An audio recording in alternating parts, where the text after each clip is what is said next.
de voto, vereador Cláudio Ibardi. Obrigado, presidente. Eu reafirmo aqui que nós não estamos votando subsídio. Nós estamos votando uma adequação na lei. Até porque nós temos uma posição quanto ao subsídio, vereador Andressa, e nós estamos votando o contrário, porque nós entendemos que a adequação da lei não se faz dessa forma. Presidente, o cartão do Caxias Urbano é um cartão gratuito. Está aqui o meu cartão, vereador Andressa também tem o cartão dela, só paga o que recarrega.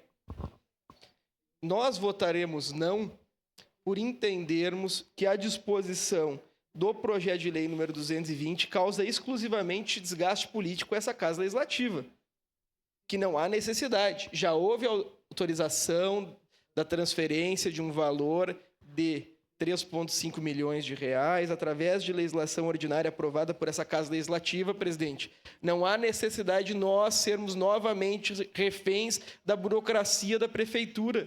E é isso que nós estamos sendo aqui.